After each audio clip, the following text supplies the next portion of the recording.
என்ன அழுதுகிட்டு இருக்க? ஏம்மா நல்ல வேலை நீ வந்த, இந்த என் பொண்டாட்டி உள்ளே விழுந்துட்டாம்மா. பயப்படாத, நான் எதுக்கு இருக்கேன், எடுத்தாரேன். விட்டு உள்ள கையை விட்டு கீர்த்தி சுரேஷை எடுத்தான். இந்தாப்பா இந்த அவன் பொண்டாட்டின்னு. இவ தானே? அவன் இவளையே தான் அம்மா, இவதான். காளிக்கு அதிர்ச்சி ஆகி போச்சு.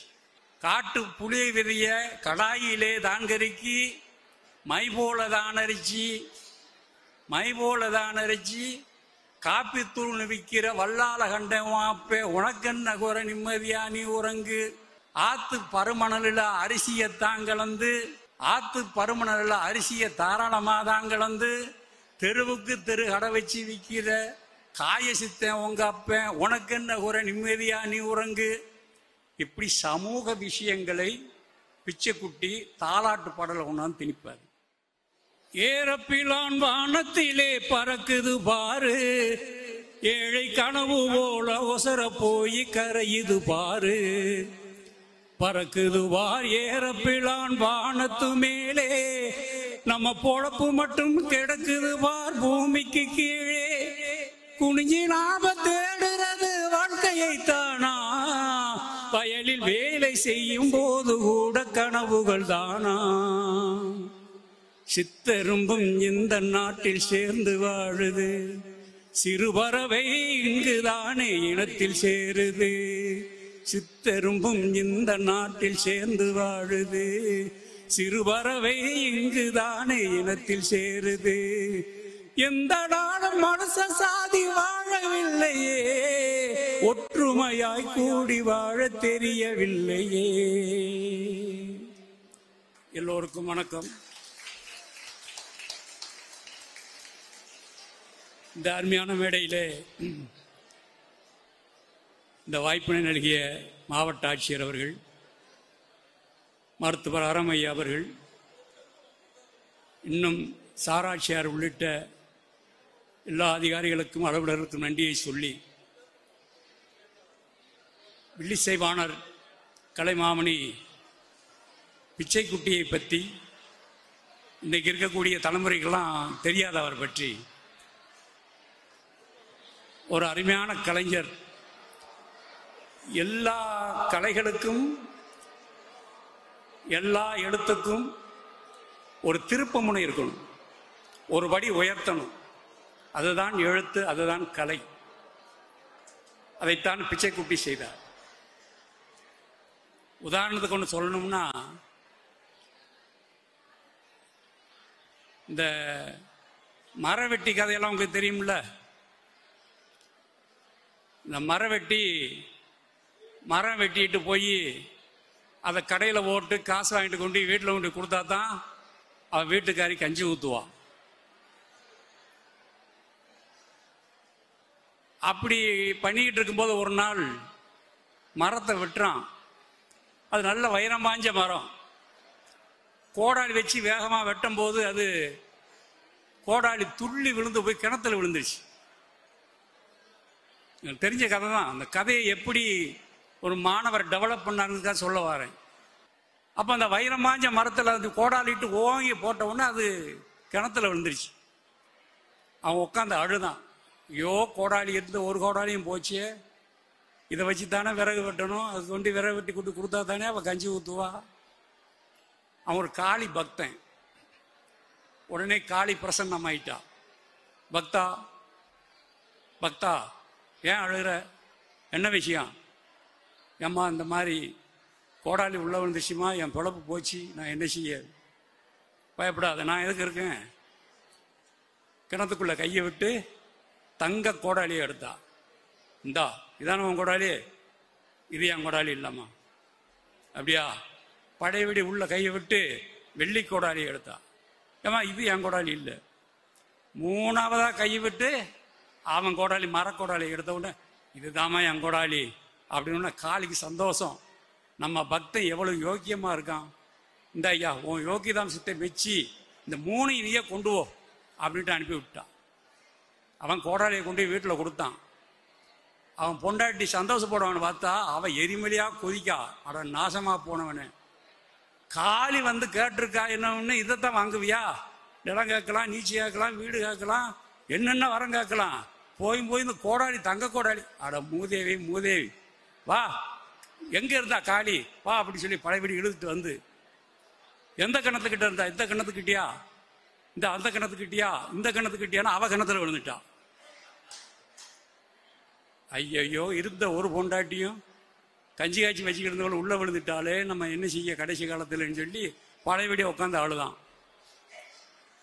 பழையபடி காளி வந்துட்டா. பக்தா என்ன அழுதுகிட்டு இருக்க? ஏம்மா நல்ல வேலை நீ வந்த, இந்த என் பொண்டாட்டி உள்ள விழுந்துட்டாம்மா. பயப்படாத, நான் எதுக்கு இருக்கேன், எடுத்தாரேன் விட்டு உள்ள கையை விட்டு கீர்த்தி சுரேஷை எடுத்தா. இந்தப்பா இந்த அவன் பொண்டாட்டின்னு. இவதானே அவன்? இவளையே தான் அம்மா, இவதான். காளிக்கு அதிர்ச்சி ஆகி போச்சு. பொருளாதார விஷயத்தில் எவ்வளவு யோக்கியமா இருந்தான், பொம்பளை விஷயத்தில் இவ்வளவு வீக்கா இருக்கானு அப்படின்ட்டு விரை வெட்டி நல்லா பார்த்து சொல்லி இதான் அவன் பொண்டாட்டி. ஏம்மா உன்னை பத்தி எனக்கு தெரியும், கீர்த்தி சுரேஷ் என் பொண்டாட்டி இல்லைன்னு சொல்லுவேன், நீ சும்மா இருக்க மாட்ட. பழையபடி கையை விட்டு தமன்னாவை எடுப்ப, அவ காவாலையா காவாலையான்னு அவ ஓடியாருவா. இவ என் பொண்டாட்டி இல்லைன்னு நான் சொல்லுவேன். மூணாவதா கையை விட்டு என் பொண்டாட்டி எடுப்ப, இவ தான் என் பொண்டாட்டின்னு சொன்னோன்னு சும்மா இருப்பியா? உன் யோகிராம் சித்தை மெச்சினி 3 பேரையும் கூட்டு போம்ப. அந்த அளவுக்கு நமக்கு கெப்பாசிட்டி கிடையாதுன்னு. ஒரு கதையை எப்படி பின்னாடி டெவலப் பண்ணியிருக்கான்னு பாருங்க. அதுதான் கலை. அது நல்லதோ கெட்டதோ ஜனங்கள் தீர்மானிக்கும். இப்படி இப்படி இப்படி ஒரு டெவலப் பண்ணி சொன்னதோ ஒரு மாணவன். அதே மாதிரிதான் பிச்சைக்குட்டி என்ன பண்ணுவார் அப்படின்னா, ஒரு கதையை எப்படி சொல்லணுமோ அப்படி சொல்லுவார். நம்முடைய வழிபாடு எது தமிழனுக்கு? தெய்வ வழிபாடு, தாய் தெளிவ வழிபாடு. எந்த அம்மாட்ட போய் கேட்டாலும் அவ ஒரு கதை வச்சிருப்பான். 7 கடல் தாண்டி 7 மலை தாண்டி அங்கே ஒரு குகைக்குள்ள ஒரு சாமியார் இருப்பான். அவன் தான் இளவரசியை தூக்கிட்டு போனவன். அந்த சாமியாரை கொண்டு தான் அந்த இளவரசியை தூக்கிட்டு வரணும் அப்படின்னு கதையை எல்லா தாய்மார்களும் சொல்லுவாங்க.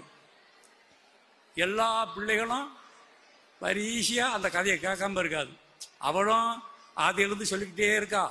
பிறக்கிற பிள்ளைகளும் ஏமா அந்த 7 கடல் தாண்டி 7 மலை தாண்டி அதை சொல்லுமா, ஏன் சளைக்க மாட்டீங்கன்னா புதுசு புதுசா சொல்லுவா. எந்த கதையிலையும் அந்த சாமியாரை மன்னிக்கவே மாட்டா. தெரியுமா உங்களுக்கு? எந்த தாயும் கடைசி வரைக்கும் அந்த சாமியாரை மன்னிக்கவே விட மாட்டா. அந்த அளவுக்கு சாமியார் மேல அவளுக்கு ஒரு கோபம். ஆனா இன்னைக்கு அப்படி இல்லை. இன்னைக்கு சாமியார் வாய்தாக்கு போறான் கோர்ட்டுக்கு. எங்கேயா இந்த குடும்பம் உண்டா? பிள்ளை வரேன் தாரேன்ட்டு சொல்லி இவன் கோர்ட்டுக்கு போறான், ஏமாத்திட்டான்னு சொல்லி. இவன் கோர்ட்டுக்கு போனோம்னா இப்ப நீதிபதியே இறங்கி ஓடியாரு இவங்கிட்ட ஆசீர்வாதம் வாங்குறது. சாமி ஆசீர்வாதம் பண்ணுங்க. விளங்குமா? இவனே அக்யூஸ்ட். நீதிபதி இறங்கி ஓடியாரார், சாமி ஆசீர்வாதம் பண்ணுங்க. உடனே அவரு மங்களம் உண்டாகட்டும். சாமி உங்க மேல கேஸே அதான், ஆசிரமத்தில் இருந்த மங்களம் உண்டாயிட்டா, அதனால உங்க மேல கேஸ் அதை தான் போட்டிருக்காங்க. அவர் உடனே எல்லாம் அவன் செயல், உங்க மேல மட்டும்தான் சார்ஜிட்டு போட்டிருக்கு, நீங்க எதுக்கு இன்னொரு ஆளை சேர்க்கிறீங்க? அந்த காலத்தில் தாய்மார்கள் அந்த அந்த கதையில அந்த சாமியாரை மன்னிச்சதே கிடையாது. அவருடைய ஆரம்பத்திலிருந்து அவருடைய விஷயம் பூரா எடுத்து பாருங்க. நீங்க இந்த வர்க்கம்னு சொல்றாங்கல்ல, 2 விதமான வாழ்க்கை இருக்குல்ல. இது ஒரு பணக்கார வாழ்க்கை ஒண்ணு, ஏழை வாழ்க்கைன்னு ஒண்ணு இருக்குல்ல. இது முத கண்டுபிடிச்சது யாரு? யாரு நினைக்கிறீங்க? யாராவது சொல்லுங்க பார்ப்போம். இந்த வர்க்கம் 2ஆ இருக்கு அப்படின்னு சொல்லுத முத கண்டுபிடிச்சது யாரு? எந்த அறிஞன் கண்டுபிடிச்சான்? நம்ம கரிசக்காட்டு கிழவி தான் கண்டுபிடிச்சான். சொன்ன ஆச்சரியமா இருக்கும். உண்மையிலேயே 2 விதமான வாழ்க்கை இருக்குன்னு சொல்லி கண்டுபிடிச்சது நம்ம கிளவிதான். எப்படி அவ அந்த தாலாட்டு பாடுவா பாருங்க, அந்த தாலாட்டுல அவ என்ன மாதிரி பாடுறா தெரியுமா? ஆறிரண்டும் காவேரி அதன் நடுவே ஸ்ரீரங்கம், ஸ்ரீரங்கம் ஆடி திருப்பார் கடலாடி, மாமாங்கமாடி மாசி கடலாடி, தைப்பூசமாடி தவமிருந்து வெத்தவனும். இது வரைக்கும் ரைட், இது வரைக்கும் சரி. அதுக்கு மேல சொல்றா, ஒரு ஒரு கூலி பொம்பளை கருவமரத்தடியில குழந்தைய தொட்டில் போட்டு விட்டுட்டு வேலை செஞ்சுக்கிட்டு இருக்கா. குழந்தைக்கு பசிச்சிருச்சு, பசியில துடிக்கா. அவன் எந்திரிச்சு வரக்கூடாது, வந்தானே அவன் வேலைக்கு அப்படியே போயிருன்றான் பண்ணையாரு. அதனால ஒரு கிழவி அங்கிட்டு வந்தவா தூக்கி வச்சுக்கிட்டு, பிள்ளை ரொம்ப நேரமா கத்துது இல்ல, அதுக்கு அவ சொல்றா, என் தங்க அழுத கண்ணீர் ஆராய் பெருகியதில் ஆனை குளிச்சேரி. எது? அந்த அழுத கண்ணீர்ல யானை குளிச்சேரி, ஆராய் பெருகிய ஆடை குளிச்சேரி, குளமெல்லாம் பெருகிய குதிரை குளிச்சேரி. ஆராய் பெருகியதில் ஆனை குளிச்சேரி, குளமெல்லாம் பெருகி குதிரை குளிச்சேரி, இஞ்சிக்கு பாய்ஞ்சி எலுமிச்சை வேரோடி, இஞ்சிக்கு பாய்ஞ்சி எலுமிச்சை வேரோடி, மஞ்சளுக்கு பாய்ஞ்சி மருதாணி வேரோடி. கண்ணீர் மஞ்சளுக்கு பாய்ஞ்சி மருதாணி வேரோடி, வாழைக்கு பாய்ஞ்சி வழிப்போக்கர் காலெலும்பி. அந்த குழந்தை அழுத கண்ணீர். வாழைக்கு பாய்ஞ்சி வழிப்போக்கர் காலெலும்பி, மடையடிச்சு நிக்காம வத்தலையே கண்ணீர். மடை அடிச்சு கூட அப்பயும் கண்ணீர் வத்தாம வந்துக்கிட்டே இருக்கான். இது ஒரு குழந்தை. இன்னொரு இடத்துல ஒரு பாட்டி தாளாட்டுறா. அந்த குழந்தை எப்படி? இந்த குழந்தை பசிக்கு அழுது அழுகையை நிறுத்தல. இந்த குழந்தை எப்படின்னு இந்த கிளவி படிக்கிறா, ராமரு பசு வளர்க்க லட்சுமணார் பால் கறக்க. ராமரு பசு வளர்க்க லட்சுமணார் பால் கறக்க, சீதை தீமூட்டி பால் காய்ச்ச, சீதையம்மா மோர்கடைய என் செல்வமகன் நித்திரையோ. அவன் இன்னும் எந்திரிக்கல, அவன் எந்திரிச்சு காகமா கரையிறான் அந்த குழந்தை. இந்த குழந்தை மதக்கமா படுத்து கிடக்கு, பசி இல்லை, பாவம் இன்னும் தூங்கிக்கிட்டு இருக்கான். இந்த பாட்டு எப்படி இருக்கு? ராமர் பசு வளர்க்க. ராமர் யாரு? அயோத்தி மன்னன். அவர் பசு வளர்த்தாராம் இவங்க பால் குடிக்கிறது. யோ அயோத்தி மன்னையா இருக்கட்டும்யா, என் பிள்ளை எப்படி பிள்ளை தெரியுமா? லட்சுமணார் பால் கறக்க. அவர் தான் கறவைக்காரர், 2 தரம் பால் கறந்து கொடுக்கணும். அவர் இந்திரஜித்தை ஜெயிக்கலாம், அதை ஜெயிக்கலாம். என் மகன் செல்வ மகனுக்கு அவனாயா பால் கறந்து கொடுக்கணும். சீதையம்மா தீமூட்டி பால் காய்ச்சி, சீதையம்மா மோர் கடைய. இப்ப பால் காய்ச்சி அதை உர ஊற்றி வச்சு தயிராகி அதுக்கப்புறம் காலையில் மோர் கடையிறான்ல, அந்த சத்தத்திலையும் அவன் எந்திரிக்கலையாம். அப்படி என் செல்வமகன் நித்திரையோ என்று சொல்லி இந்த 2 வர்க்கத்தை சொன்னோம். முதல்ல நம்ம பாட்டி தான், கரசக்காட்டு கிழவிதான். ஏழை குடிசையிலே ஏன் பிறந்தாய் செல்வமுத்தே, எத்தனையோ சீமாட்டி எங்கி நித்தம் தவங்கிடக்க, என் வீடு தான் தேடி என் பிறந்தாய் செல்வமுத்தே, தேடியும் கிடையாத தள்ள முதே சர்க்கரையே. வயலிலே வேலை செய்வேன், பரப்பினிலே போட்டிடுவேன், வயலை விட்டு ஏறும் முன்னும் வாய் விட்டு அழுவாயோ. சித்தாளு வேலை செய்வேன், கொத்தனாரு கோவிப்பாரு, கொத்தனாரு கோவிக்கையில் குழந்தை மனம் கோணாதோ. என்ன அந்த தாய் படிக்கிறான். இப்போ ஒரு ஸ்டெப் அவர் மேல கொண்டு போகணும்ல பிச்சைக்குட்டி. அவர் எப்படி படிப்பார் தெரியுமா? ஏனாம் பெத்த ஐயா என்ன பத்து ஐயா, நீ நிம்மதியா கண்ணுறங்கு, உன் அப்பன் காட்டு புளிய விதைய கடாயில தான் கருக்கி, உன் அப்பன் காட்டு புளிய விதைய கடாயில தான் கறக்கி, மை போல தான் அரைச்சி, காப்பி தூள் விற்கிற வல்லால கண்டன் அப்பன், உனக்கு என்ன குறை, நிம்மதியா நீ உறங்கு. அவன் கலப்படம் செஞ்சு விற்கிறவன் அவங்க அப்பன். காட்டு கடாயிலே காட்டு புளி விதைய கடாயிலே தான்கறிக்கி மை போல தான் அரைச்சி காப்பித்தூள் விற்கிற வல்லால கண்டவாப்பே உனக்கென்ன குறை நிம்மதியா நீ உறங்கு. ஆத்து பருமணலில் அரிசியத்தான் கலந்து அரிசியை தாராளமாக தான் கலந்து தெருவுக்கு தெரு கடை வச்சு விற்கிற காய சித்தன் உங்க அப்பன் உனக்கென்ன குறை நிம்மதியா நீ உறங்கு. இப்படி சமூக விஷயங்களை பிச்சைக்குட்டி தாலாட்டு பாடலை கொண்டாந்து திணிப்பார். பிச்சைக்குட்டி செய்த மிகப்பெரிய காரியம் என்னன்னு கேட்டீங்கன்னா, கதையா சொல்ல மாட்டார்.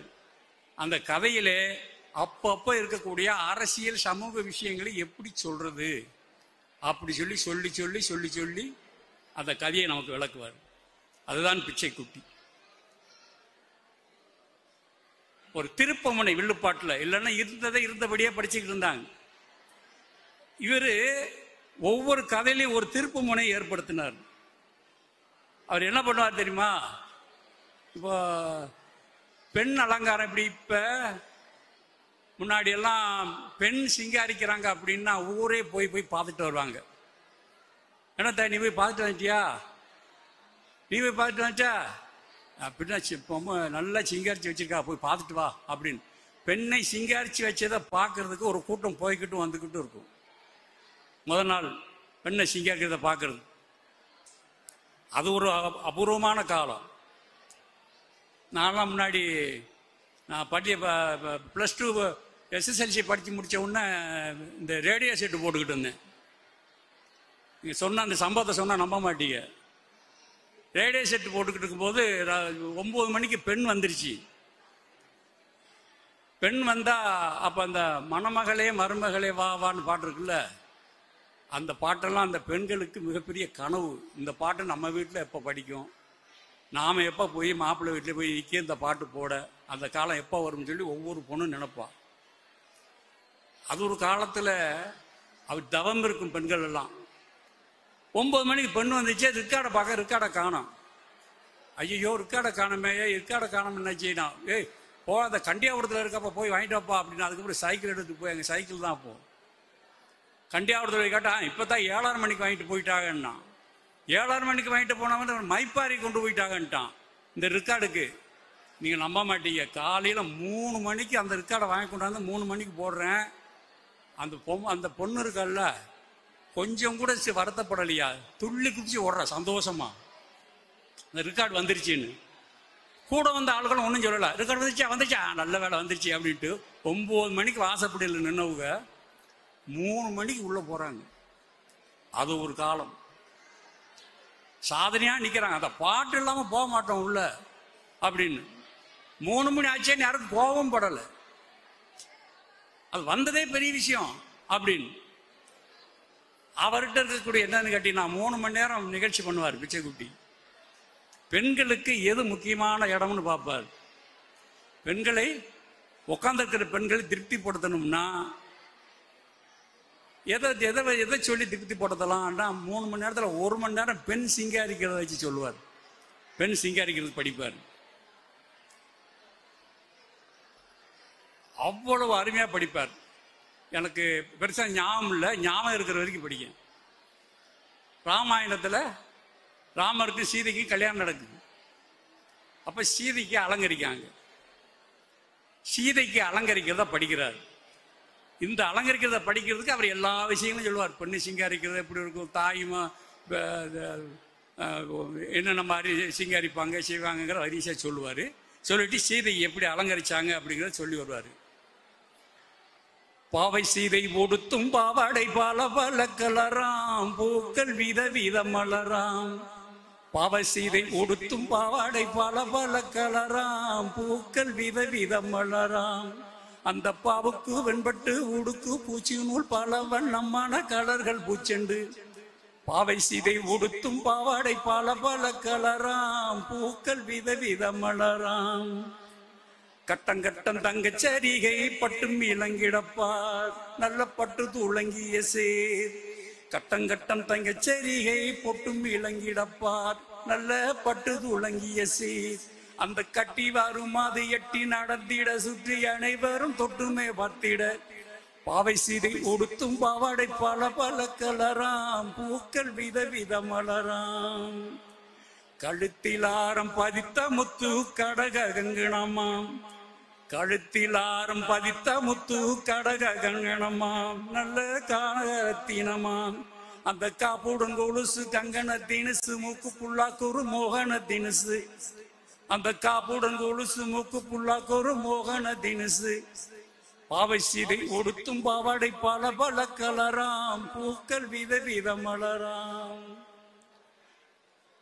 இப்படி பெண் அலங்காரத்தை பத்தி சொல்லுவார். அடுத்து மாப்பிள்ளை அலங்காரத்தை பத்தி பேசுவார். மாப்பிள்ளை எப்படி எல்லாம் அலங்காரம் பண்ணுவாங்க.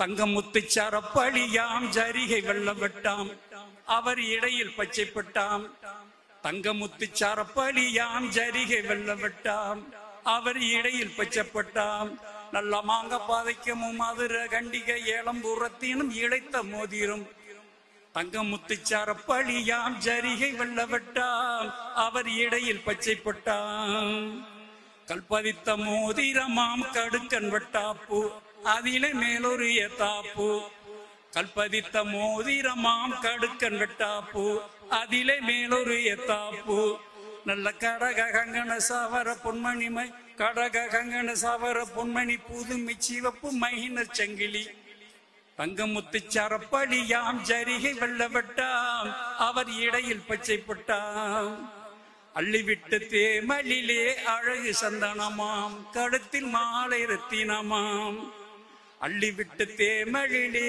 அழகு சந்தனமாம் கழுத்தில் மாலை ரத்தினமாம் அந்த அழகு நெற்றியில் வெந்நீர் அணிந்தமே அற்புதமாகவே ஒட்டுமை வைத்தனர் தங்கம் முத்துச்சார பழியாம் ஜரிகை வெள்ள வெட்டாம் அவர் இடையில் பச்சைப்பட்டாம் என்று மாப்பிள்ளை அலங்காரத்தை சொல்வார்.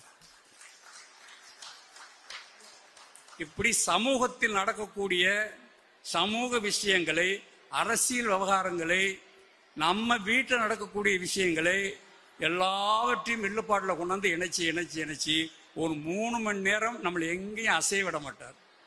முன்னாடியெல்லாம் அதுக்கு முன்னாடியெல்லாம் இந்த அரசு அலுவலர்கள் இந்தவங்கெல்லாம் வில்லுப்பாட்டு கேட்கறது ஒரு கேவலமாக நினைப்பாங்க. போய் வில்லுப்பாட்டை கேட்டுக்கிட்டு அப்படின்னு.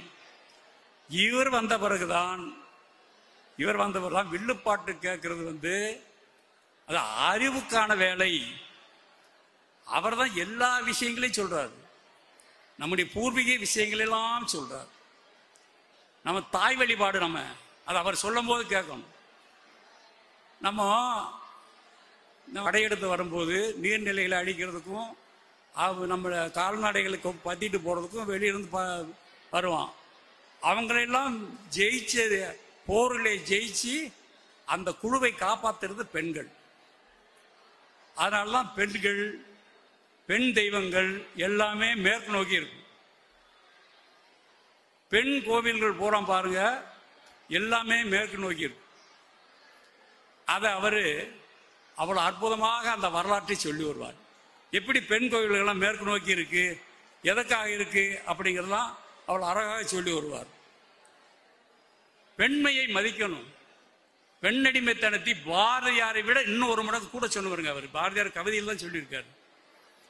இன்னும் ஒரு மடங்கு கூட சொல்லுவார். பாரதியாரு தன்னுடைய தாயை பார்க்க போகும்போது அவருக்கு அப்ப 70 வயசு, அந்த அம்மாவுக்கு 97 வயசு.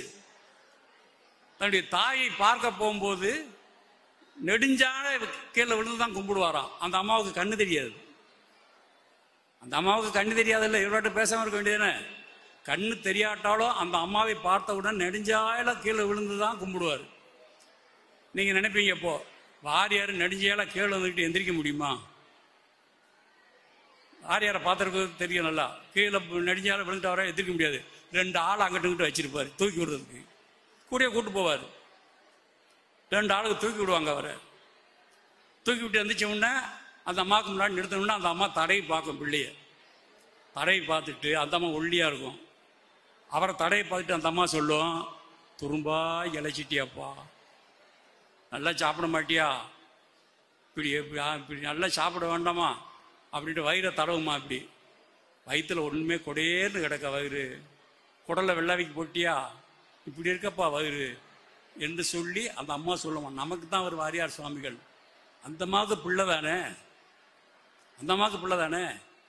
அந்த வாரியார் சுவாமிகள் அவர் இருக்கும்போது அவருடைய ஒரே வயது, அவர் நான் சொல்றது ஒரு 70 வயசா இருக்கும்போது, ஒரே வயதா இருக்கும்போது அவர் தான் வந்து இவரை எல்லா கோயில்களுக்கும் கூட்டு போனவர். வில்லிசை பாடுவது வாரியார் சுவாமிகள். எல்லா கோயில்களுக்கும் அவர் தான் கூட்டு போய் வில்லிசையை பாட வைத்தவர் வாரியார். அப்படி பெண்மையை போற்றுவதிலே மிக அற்புதமான கதைகளை சொல்லி ஏகப்பட்ட கதைகளை சொல்வார். ஏகப்பட்ட கதைகள். அந்த ஒரே ஒரு கதையை சொல்றான். அவர் சொன்ன கதைகளில் ஒரு கதை, நான் ஏற்கனவே இந்த கதையை சொல்லியிருக்கேன் போன இலக்கிய திருவிழாவில்.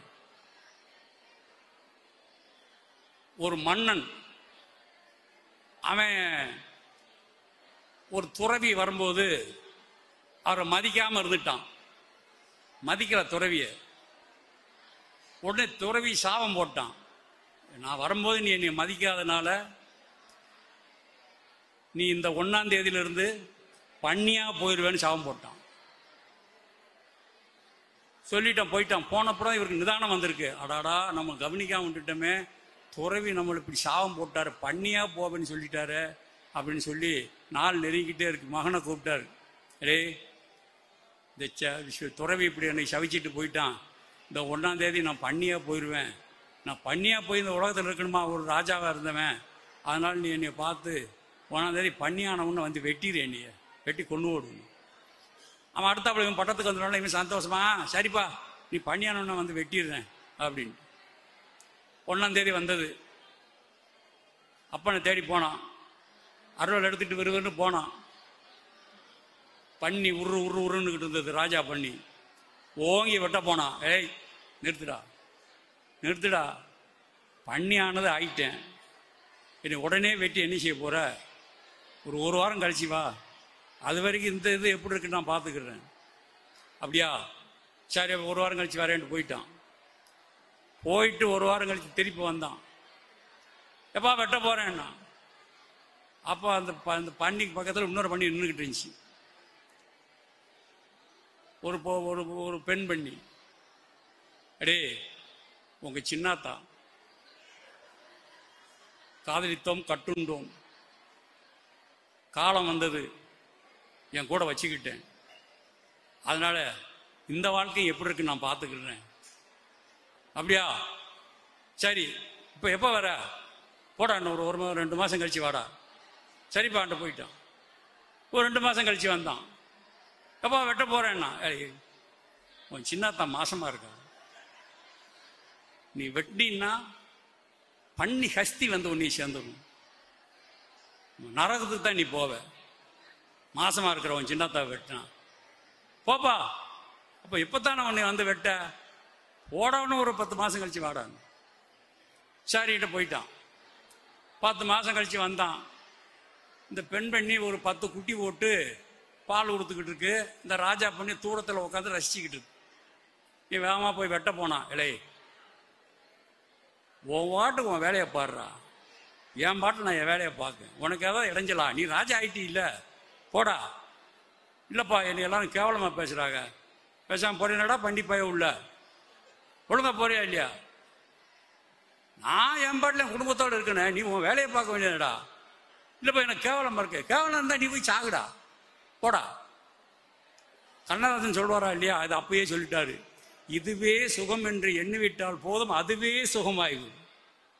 இப்ப சொன்னார் கண்ணதாசன், அவர் சாகிறதுக்கு முன்னாடி ஒரு பாட்டில் சொல்வார், அதை இதுவே சுகம் என்று எண்ணிவிட்டால் போதும் அதுவே சுகமாகிவிடும். அது மாதிரி இந்த பதவி வெறி உள்ளவன் எதுக்குள்ளேயும் போய் நுழைச்சிக்கிடுவான். இது கிடைச்சாலும் போதும், இவ்வளவு கிடைச்சாலும் போதும், இது கூட நம்ம இருந்துக்கலாம் என்று அரசியல்வாதிகளை ஒரு குத்தி காட்டக்கூடிய வேலையை நிறைய செய்வார். நான் அவர் வெள்ளுப்பாட்டு கேட்கும்போது நான் சின்ன பையன், எனக்கு அவ்வளோதான் ஞாபகம் இருக்கும். அவருடைய பாட்டை ஞாபகப்படுத்தி அந்த பாடலே நான் கொஞ்சம் கொஞ்சமாக தெரிஞ்சு வச்சிருந்து அது மேலே மோகம் கொண்டு பிறகு அவர் குழுவிலே இருந்த ஒரு அவருக்கு உடுக்கு வாசித்த ஒரு கலைஞரை எனக்கு நட்பாக்கி அவர் எனக்கு சொல்லி கொடுத்து அதுக்கப்புறம் அவரை எனக்கு உடுக்கு வாசிக்கிறா வச்சுக்கிட்டு அவருக்கு குடம் வாசித்த அந்த ஊருக்காரர் கூட வந்திருக்காரு, கன்னிச்சேரிக்காரு மாரிமுத்து. இன்னைக்கும் அவர் எனக்கு குடம் வாசிக்கிறார், பிச்சைக்குட்டிக்கு வாசிச்சவர். அவர்கள் சொல்லக்கூடிய பல்வேறு விஷயங்களை கேட்டா இப்பேற்பட்ட ஒரு மனிதன் ஒரு அருமையான கலையை கையில் வச்சிருந்து எல்லாருக்கும் ஒரு திறமை இருக்குங்க. நமக்கு இது நமக்கு பொருத்தமானது அப்படின்னு நாம கண்டுபிடிக்கணும். அதை இது நமக்கு பொருத்தமானது என்பதை கண்டுபிடித்து அந்த துறையில் நீங்க இறங்கணும். அதை அவர் சரியா கண்டுபிடிச்சார். சொல்றாங்கல்ல ஹீரா, அவர் தான் சொல்லுவார். அதை தனக்கு எது சரி என்பதை சரியாக கணித்து அதுக்கு முன்னாடி ஒரு தொழிற்சங்க தலைவராக இருந்தார், ஒரு அலோபதி மருத்துவராக இருந்தார், ஆசிரியராக இருந்தார், எல்லாத்திலும் இருந்தார். ஆனால் கடைசியாக நமக்கு இந்த துறை தான் லாயக்குன்னு சொல்லி கணிச்சு அவர் அதுக்குள்ளே இறங்கினார், வெற்றி பெற்றார். எல்லோருக்கும் ஒரு துறை இருக்கும், அதை நம்ம பார்த்து இதுதான் நமக்கு லாயக்குன்னு உள்ளே இறங்கி போகணும். அப்படி இல்லைன்னு சொன்னால் இந்த மொட்டத்தலை வச்சிருக்கிற பேயாடின மாதிரி தான். பேயாடினா முடி நிறையா இருந்தால் கூட பேயாடினா நல்லா இருக்கும். மொட்டத்தலைக்காரி பேயாடினா எப்படி இருக்கும்? இந்த உரல்ல குழவி விட்டு ஆட்டின மாதிரிலாம் இருக்கும், பேயாடின மாதிரியா இருக்கும். அதே மாதிரி இதுதான் நமக்கு என்று தெரிந்து அந்த துறையை தேர்ந்தெடுத்து மிகப்பெரிய ஒரு வளம் வந்தார் தமிழ்நாட்டு. அப்போ வேற எந்த சினிமாவில் எங்கேயாவது ஒரு நகரத்தில் இருக்கும், சாத்தூரில் ஒரு இடத்துல தான் இருக்கும், விருதுநகரில் ஒரு தேட்டர் இருக்கும், கோயில்பேட்டில் ஒரு தேட்டர் இருக்கும். பொழுதுபோக்கு சாதனை ஜாஸ்தியாக இல்லை. அவ்வளவு ஊருக்கும் போய் வில்லிசை அப்படின்னு சொன்னால் ஜனங்கள்லாம் ஆனந்தமாக இருக்கக்கூடிய அளவுக்கு அப்படியே கச்சேரி நடந்தது, சந்தோஷமாக இருப்பாங்க. இன்னைக்கு பொங்கலுக்கு எவ்வளோ ஒரு விறுவிறுப்பு இருக்குமோ, ஒரு சந்தோஷம் இருக்குமோ, அதுபோல் மறுநாள் பிச்சைக்குட்டி வில்லிசை அப்படின்னு சொன்னால் அதே சந்தோஷம் அதே விறுவிறுப்பு அந்த ஊருக்குள்ளே இருக்கும். அவர் பஸ் விட்டு இறங்கின உடனே ஓடி போய் எல்லா ஜாமானும் ஆளை கொண்டு கையில் பிடிச்சிக்கிடுவாங்க. அந்த அளவுக்கு செல்வாக்கு மிக்க ஒரு அற்புதமான கலைஞராக இருந்தார். அந்த வில்லிசையை முதல்ல அவர் மாணவர்கள் தாங்க சொல்லிக் கொடுத்தாரு, மாணவர்கள் தான் சொல்லிக் கொடுத்தாரு. இன்னைக்கு நிறைய இடங்கள்ல மாணவர்களுடைய நிறைய ஆண்டு விழாவுக்கு போய் பார்த்துருக்கேன். ஆண்டு விழாவில் வில்லிசை இல்லாத ஆண்டு விழா கிடையாது. ஆர்கெஸ்ட்ரா பண்ணுவாங்க, ஆடல் பாடம் பண்ணுவாங்க, ஆடுவாங்க, பாடுவாங்க. இந்த ஆட்டம் ஆடினாங்கல்ல, தப்பு அடித்தாங்க, எல்லாரும் சங்கு உங்குன்னு குதிச்சாங்கல்ல, எல்லாம் நடக்கும். ஆனால் வில்லிசை இருக்காத ஒரு ஆண்டு விழா இருக்காது. ஆக வில்லிசை எல்லா இடத்திலும் மனதில் பதிந்திருக்கிறது. அது இன்னும் வளர வேண்டும், சாதாரண ஜனங்களிடத்திலே போக வேண்டும், கருத்துக்களை சொல்ல அதுவே நல்ல சாதனம் என்று சொல்லி பிச்சைக்குட்டியின் புகழ் ஓங்க மாணவர்கள் வில்லிசையை பயில வேண்டும் என்று கேட்டுக்கொண்டு விடைபெறுகிறேன். நன்றி. வணக்கம்.